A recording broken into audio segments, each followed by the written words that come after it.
Hey, my name is Ethan. This summer I shot 7 rolls of film on my Canon F1 New, and this video is going over each of those photos and what I think about each of them. I've already made a video and it's up on my channel now talking about my process of getting into film and why I decided to start shooting film. I think it's a great video to watch for anybody considering getting into film and maybe weighing the pros and cons of it. If you're interested in that, go check it out. I'll have it linked above. So this summer I shot about 218 photos, give or take, with the different amount of exposures for each roll. But 218 photos in total, and I'm gonna go through most of them, but I'm really gonna talk about some of my favorites and why they're my favorites. I'm making this video because it's something I would like to watch. I love seeing other photographers work. I don't know, like to me, a video where I get to see like a mass amount of film photos, that's something I'm totally into right now.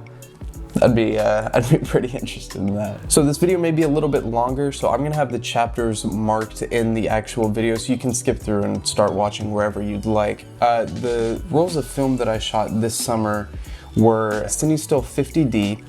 I shot 2 rolls of expired 400 Max, 1 roll of Ilford HP5, which I pushed 1 stop, a roll of Kodak Gold, which I fell in love with, and I'll explain why, Portra 400, classic, gotta have it, and a roll that's really not talked about a ton. It's kind of uncommon. It's called Santa Color 100, and I have a lot of thoughts on that film stock as well. They're all in the 35mm format. I haven't gotten in a medium format yet. I'd love to in the future, but man, it's expensive. Just from what I've seen. So we're gonna start right here at 50D. I shot this roll in Florida when I went to go visit my grandparents, and you can see I started right away in the airport. As soon as we got through security, got that film hand checked. As soon as we got through, slapped that roll in my camera. 50D really interested me because it's Cinestill is known for using Kodak Vision 3 motion picture film, so a lot of their color film has what's called halation because the remjet layer is removed. I knew that in Florida it was gonna be super bright. I wanted to shoot at 2.8, which is my camera's widest aperture. It was gonna be pretty bright. Florida's bright, Florida's pretty sunny in the summer. 2.8 is pretty bright. So 50D interested me because I could still get that look of the Cinestill halation, but shoot a lower, or at a wide aperture because 50D is low ISO. That's like such a convoluted way of explaining it, but this first shot I like here a lot because it's got that film burn at the bottom. I think that that's pretty cool. Moving on, I shot a couple rolls on the plane. Pretty basic stuff, nothing super interesting, but you can tell right away that my scans had more of like a purple tint to them, and you can see that kind of in these first couple ones, but I corrected it a little bit in Lightroom. We went to the World Equestrian Center while we were in Florida, and that's where these photos are from. When I was shooting this summer, I had a pretty bad problem with missing my focus, and you can see on these ones, most of them are back focused. This horse is unfortunately not super sharp, except for this last one, which I fortunately nailed, and I really like this image. I think it turned out really great, and I love the colors as well. The colors are slightly edited in Lightroom because the lighting in this stable was so odd that it really just threw off like the color balance of the film. Here is the first photo where you can really see those halations pronounced. You can see them on like the edge of the window, like on the curtains and around like the piano where it's really bright. One thing really cool about the F1 is that that top part comes out. So you can shoot at waist level, and that's what I did at this one. For some reason, they were asking people not to take pictures in here. Well, there were signs, so I just took this out at waist level, popped one off, and yeah, that was this one. It was fun. Shooting at waist level can be hard if you're not used to it because it's mirrored, so it's a little odd, but I think I like this photo. Here we start getting into the classic film photo type pictures. I think that this photo would have been done a little bit better on Portra maybe, or Gold, but I still like it a lot. I do like my photos more saturated, so the colors that you're seeing here are the result of adding a little bit of saturation to the photos in post. You can really see what I'm talking about on this one. 50D is a little bit more saturated than some of your other color negative films, but I did push the greens and the reds a little bit here, which I like a lot. I'm really happy with this picture. This is fortunately one of the ones that I just slightly missed that biggest flower that I was trying to get in focus, but I don't think it's too bad. I don't mind this photo at all. I did end up taking a lot of pictures of the flowers in my grandparents' backyard, and it was golden hour. This was on our first day there, and I'm really glad that I shot at golden hour because every other night, the rest of the week we were there, rained and was stormy, so glad I got those pictures. I'm super intrigued by Spanish moss, which is in Florida a lot. So that's what this is. I don't know, something about it is so beautiful to me. And in the second photo of these trees, that beautiful halation is poking through the trunks of the trees from the sky right there. I love it so much.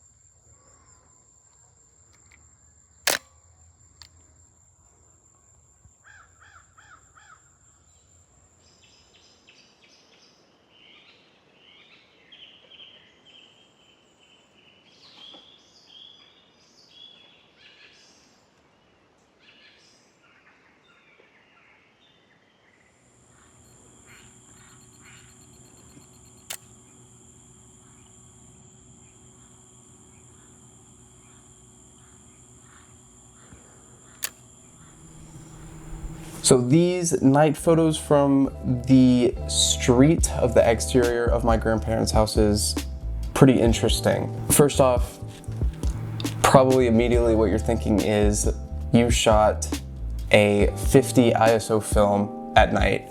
Yes, I did. And that is because before the trip, I purchased a shutter release cable, which I was super excited to use.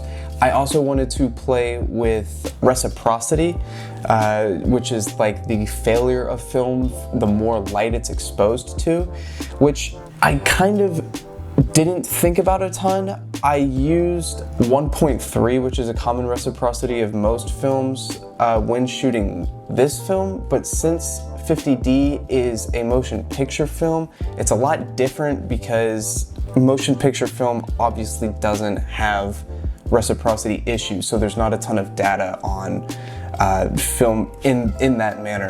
So you can see on the first couple of ones, they look okay, but on the third one, it is definitely overexposed because I exposed it for much longer than I should have because I used a 1.3 reciprocity factor.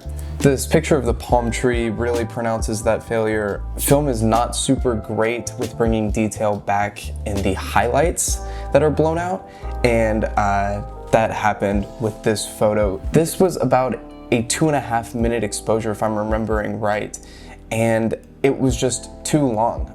The grass and the sky look okay, but the light that was hitting that tree definitely blew out my highlights. That was just because I exposed for too long using a reciprocity factor that doesn't really apply to this film.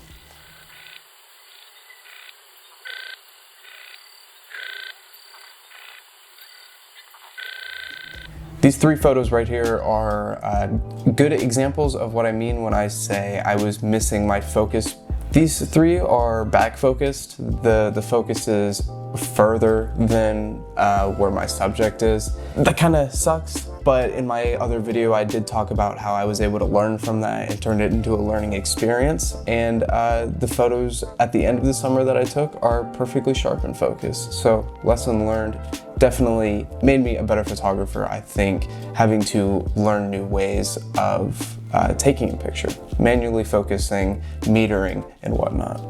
We took a really cool airboat trip through some like swamp-like areas of Florida, and I love the photos that came from that trip. At the end of the airboat ride, there was like this little waiting area outside of the dock, and I took this photo of my grandparents. I really wish this one was in focus, but live you learn. This photo right here is probably my favorite from the entire summer. I saw this Bronco on the way out and I instinctively wanted to take a picture of it head on, but I'm so glad that I didn't. I almost passed up on it because I knew I only had 1 or 2 shots left. I wasn't reading my like shutter count correctly. So I thought I only had 1 or 2 photos left, and I knew I wanted to get a photo of my grandparents. So I got that picture of them first. And then on our way out, I turn back around and I look at it and I see it from this angle through this little covered area. And I thought it was too good to pass up. I love the way that the greens look against the blue of the Bronco, and then the natural vignette that brings you in towards the image from like the darker part of the bottom of the frame to the posts on the side, and then the top awning part. It just draws you straight into the middle of the image. And then when you get to the image, you see the Bronco, but the halation in between the trees just adds such a beautiful pop. I'm such a fan of halation. I know it's a little bit of, it's a topic that film photographers kind of disagree on. Some of them, you either really love it or you really don't. And I really love it. Like, to me, I don't think I could ever have too much halation. I'm so happy with the way that this image turned out. This feels so, I don't know. I love that it almost looks like a frame that could be taken from Jurassic Park or something. It feels so like you're out in the wilderness and you just stumbled upon this. Like the trees in the back just look like an infinite jungle. And like this is some kind of refuge in the middle of this, you know, wilderness. It's beautiful. I'm so happy with this image. With that last image, it brings us into Portra 400. In my opinion, I was underwhelmed by these photos. I know that Portra is most film photographers' favorite film because of its versatility and its latitude, and I'm definitely gonna give it a second, third, and fourth try. Just this first roll, I was unimpressed with. It may be the lighting conditions that I shot most of it in. I also missed focus on a lot of them. You can see that just like they're kind of uninspiring. They're either out of focus or the lighting is really odd. There's a lot of grain in these ones in the forest, in the woods, sorry, because just of how low light it was, and I probably exposed them incorrectly. This photo of my girlfriend holding the flowers, I really like a lot. I think it's really cute, and I'm glad I did take this one. This kind of color palette is what I think about when I think of Portra. I look forward to trying to replicate like a scene like this and pictures that I take in the future. These ones of us out on the square with our sodas is kind of unfortunate. They're all clearly back focused again, which is my fault. I set the focus and then handed the camera to somebody else, or to my girlfriend, I believe, to take the picture of us, and I just missed. Additionally, starting at the one of my girlfriend in the field, you can start to notice, I believe that is static discharge. I could be completely incorrect, but I know why it happened. At the end of the roll, I advanced the film too far to like a 37th picture, to a 37th frame, because I'm an idiot, and it just really messed up winding the film back in. I advanced it halfway.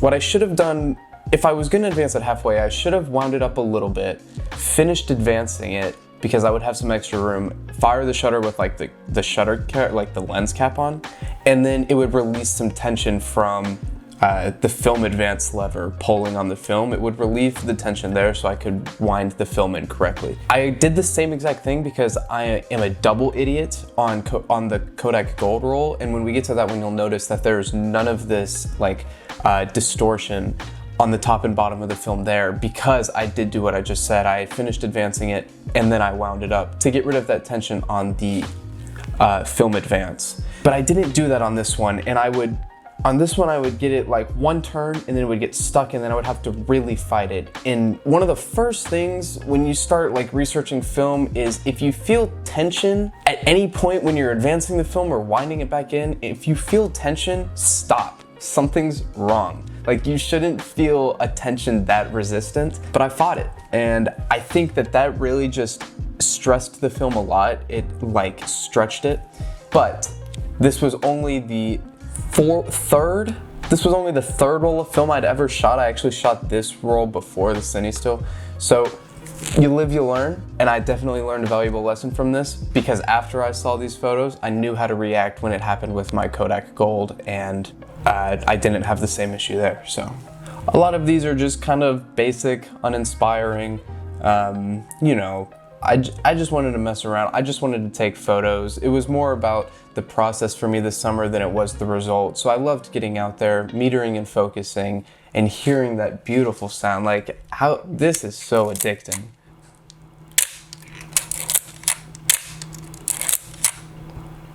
Oh, that never gets old. I could do that so much. That sound right there is gonna put me in debt because of how expensive it is to shoot film, and I'm just gonna chase that sound forever. All right, so we're getting into the expired 400 Max, which I shot at a camp that I went to with my church this summer. I decided to shoot this at camp because I just wanted to have fun. I really didn't care about the results, and it was my first time using this camera. My mom found this camera in her mom's closet and then gave it to me. So I had never used it before. And in that closet, they also found expired 400 Max. So I paired that film that I wasn't sure how it was gonna react in a camera that I'd never used before, and I was okay kind of just burning it at this camp. But I love the way that these photos turned out, seriously. I'm gonna shoot 400 Max again, 100%. And I'm also gonna use this camera again. The lens was a lot sharper than I expected it to be. I did not expect it to be this sharp, especially at the longer distances, because I believe, so this goes 38 to 70, yeah. I did not expect it to be that sharp all the way through, but it really was.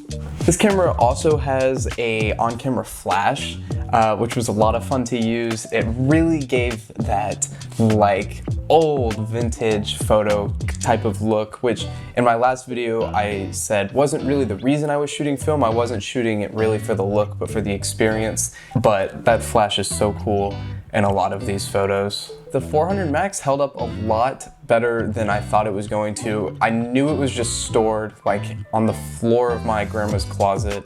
I did not expect it to hold its color and its light sensitivity as well as it did. Unfortunately on this camera, I couldn't overexpose the film. It reads the DX code on the film and just exposes it the way that the film tells it to. I couldn't give it that extra light to compensate it for it being expired, but nonetheless, I think that these actually came out very well. All right, we're getting into the HP5 that I decided to push one stop. This was the first time I'd ever shot HP5, so it was interesting that I wanted to push it a stop, but I learned about push processing and I knew that HP5 was a common film to push process, so I wanted to learn. Again, this summer was all about me learning. I wanted to get a grasp of as many different techniques and like mechanics as I could, and I'm so glad that I did. I'm definitely gonna shoot HP5 in the future and not push it, but I love the results of this film.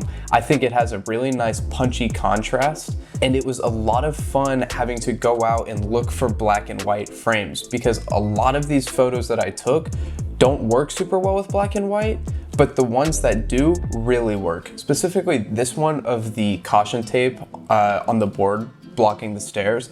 I love this frame. I can't exactly explain why. I love that the bench on the left side of the frame leads you in towards the caution. And then I love that the stairs go up into the distance and wrap around the trees. They kind of just disappear into an abyss, and then the caution tape covers the stairs, and you have no context as to why the stairs are closed. Like, it's dangerous to go up into the unknown maybe. I think that this photo can kind of tell a story, but on top of that, I love the lighting. I love the contrast between the black and white. I'm really happy with the way that this photo came out. Additionally, I do think that I nailed the focus pretty well on that board. Yeah, shooting black and white was just a lot of fun. I've been paying a lot more attention to lighting in my compositions, and black and white really lends itself well to shooting like that to constantly search for good lighting in your compositions. I love the way that the light hits this building in this picture specifically. I don't think that the lighting is perfect in this frame, but I do like the contrast. You know, the left side of the frame is really bright and highlighted, and then the right side of the frame is really dark and shadowy, and on top of that, the highlights from the bottom are jagged into the right side of the frame, and the shadows on the right side of the frame are kind of jagged into the left side, and I think that that's really nice.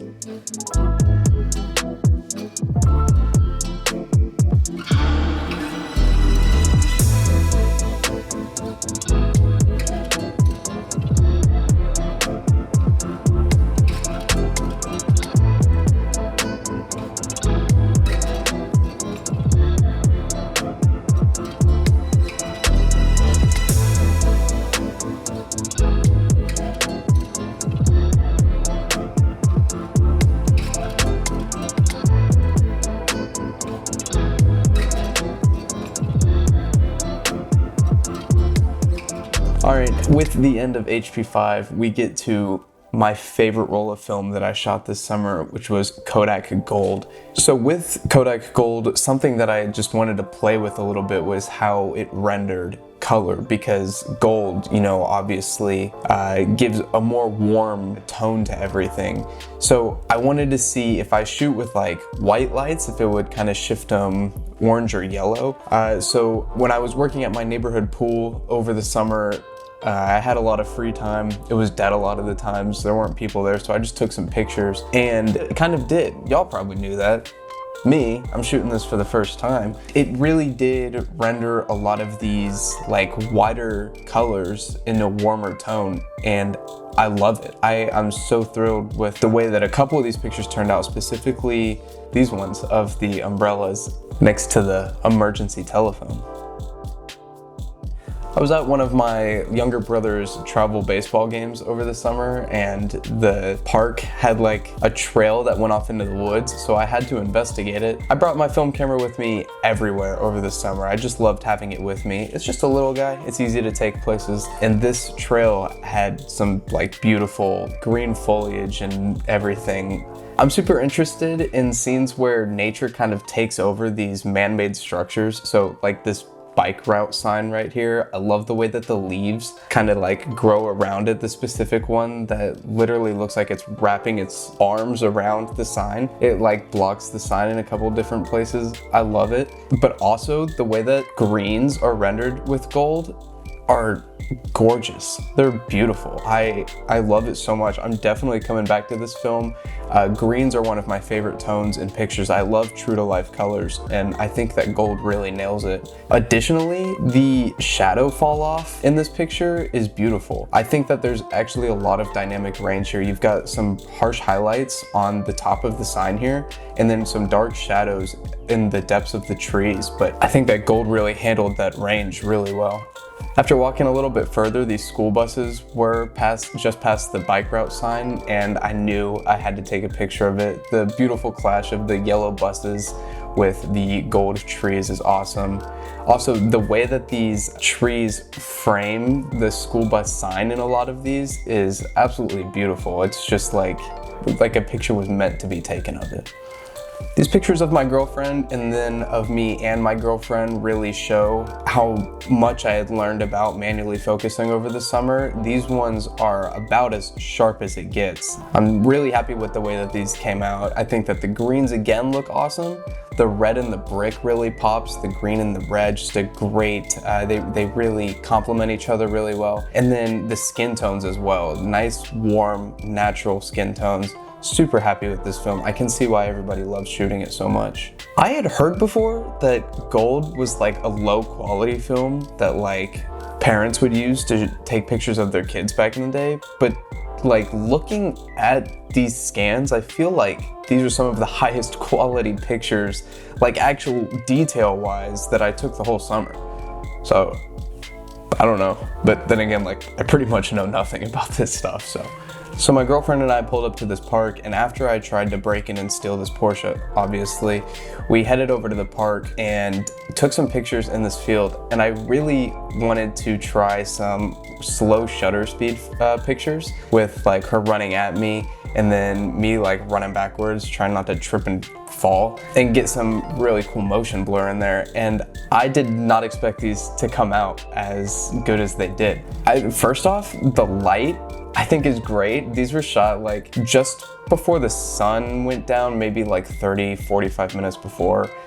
So the light is great. The colors are beautiful. I can't stop talking about the colors. The natural blur of that longer shutter speed. There's just so much energy and emotion in this picture. And I know that it's not everybody's thing. It's not like a super classic picture. This has been like a super trendy thing in the wedding industry and with like couple shoots. They're a lot of fun. Not gonna shoot everything like this, obviously, but I really do like these. These pictures of my girlfriend right here are great examples of the dynamic range of this film, I think. Behind her, you've got highlights, and then closer to us on the sides of the frame, you've got really great shadow roll off. The shadows on the side of the frame are so natural and so smooth. It's like a natural vignette around the image. Super thrilled with the way this picture came out. I couldn't have asked for more. These final two images were from just like a stripped down live performance that we went to of probably our favorite band called Working Hour. They're a small band. They've been around for a little bit, but man, their music is great. I wish more people knew about them. Check them out on Spotify, seriously. All right, with the end of Kodak Gold, we're getting into that really interesting roll that I had mentioned earlier in the video. This is Cinestill 100. It's not a film that's talked about a whole lot, but I did find out about this film through a video posted on Grainy Days' channel years ago. I was really in love with the way that it rendered these greens because, again, I love greens in my pictures, so it really just stuck out to me. Something that I didn't expect was how poorly this film would render skin tones. You can tell right away in this first one, this is with heavy color editing to try and shift our skin tones in the right direction, and I just couldn't get there. This film doesn't have a ton of data to work with there. Cinestill 100 is an old Kodak aerial film made for the US military to take for pilots to take pictures of the ground when they're out on missions. So I'm not sure why the reds would be kind of like so saturated and odd for that reason. Who knows, maybe somebody can explain that to me.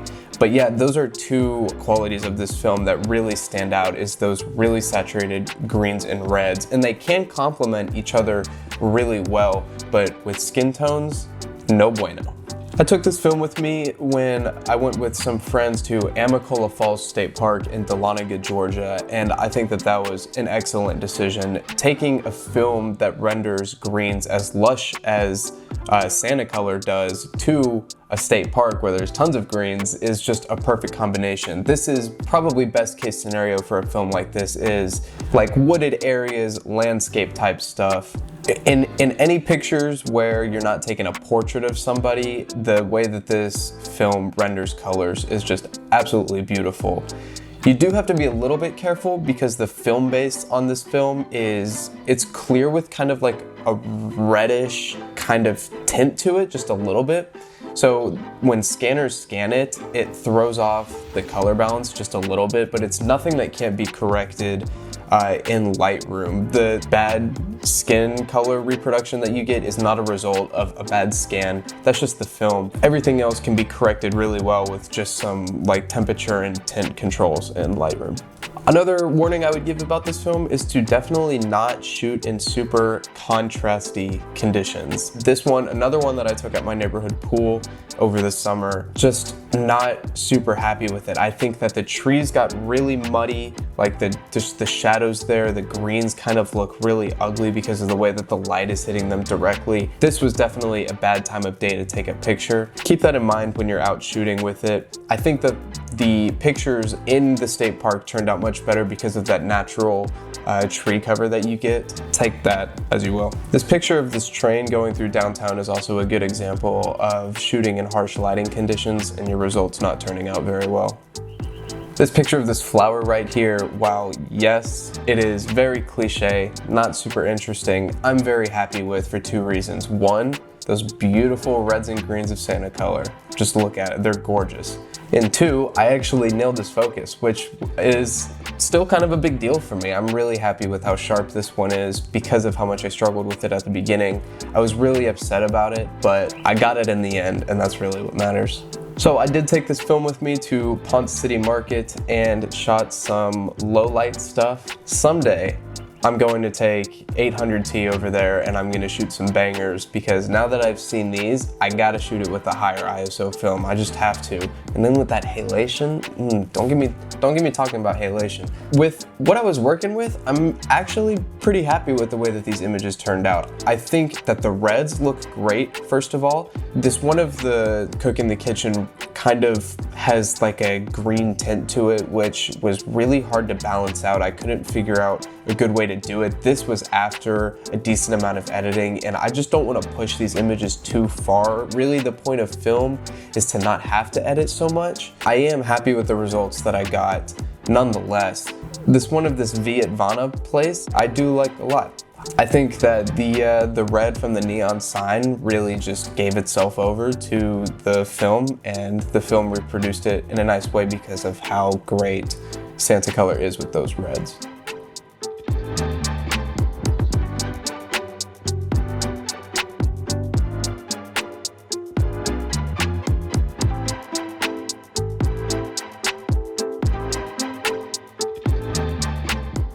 These last couple of images on the roll are actually the first images that I shot on the roll before I got back my scans from the other ones and realized that I was focusing wrong.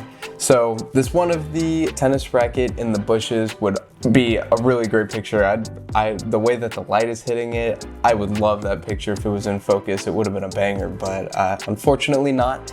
Maybe for another time. Not too upset about it. And that's it. You made it through 7 rolls of film with me, about 200 or so pictures.